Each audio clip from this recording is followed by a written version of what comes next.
मानो मोनायावहाय बिथांमोना हग्राव हरसि एफाबां बुरजा गारि लानानै मा उद्देश्य दावराव खालामनो नङाबा दा बेखौ खुनु रायजोफ्रा लुबैया बिनि उनाव बिथांमोना लोगो लोगोनो 8:30 समाव बिथांमोना नैबे जों गसंनाय जायगायाव कारिगाव इउनिट एबसु अफिसखौ बिथांमोना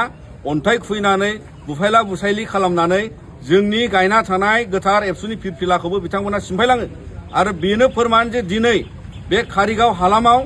दावराव खालामनो नागिरग्राफ्रा सोर बेवहाय दिनै जोंनि ओनसोलनि सुबुंफ्रा मिथियो आरो जोंनि एबसुनि मावथिफ्राबो मिथियो जे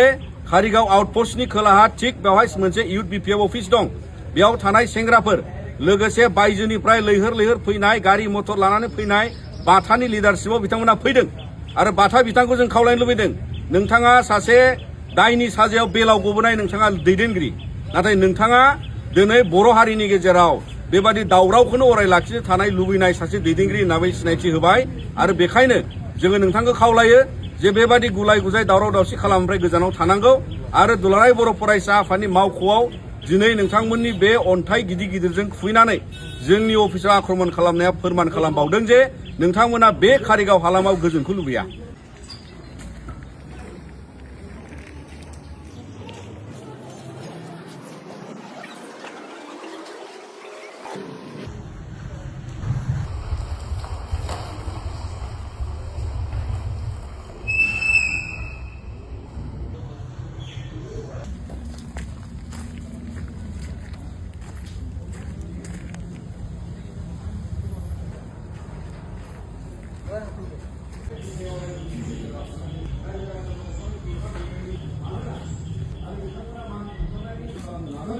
बिथांमोना कारिगाव हालामाव दावराव दावसि खालामनो थाखाय लागासिनो दं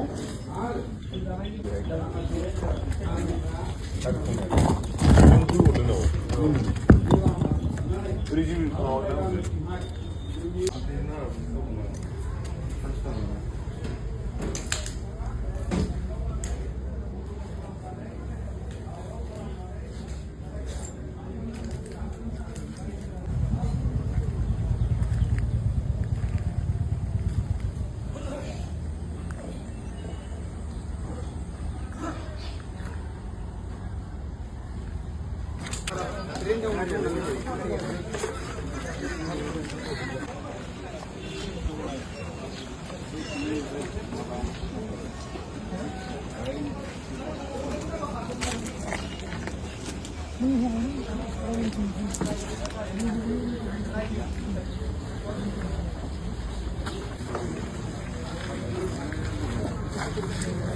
होननायाव जादोंमोन आरोखि बिसोरो ओमफ्राय अख्रा डिस्ट्रिक्ट नोंसिनि गामियाव थांदों थारमाने औ अख्रा गामियाव थांदों बे दखानावनो थादों आरोखि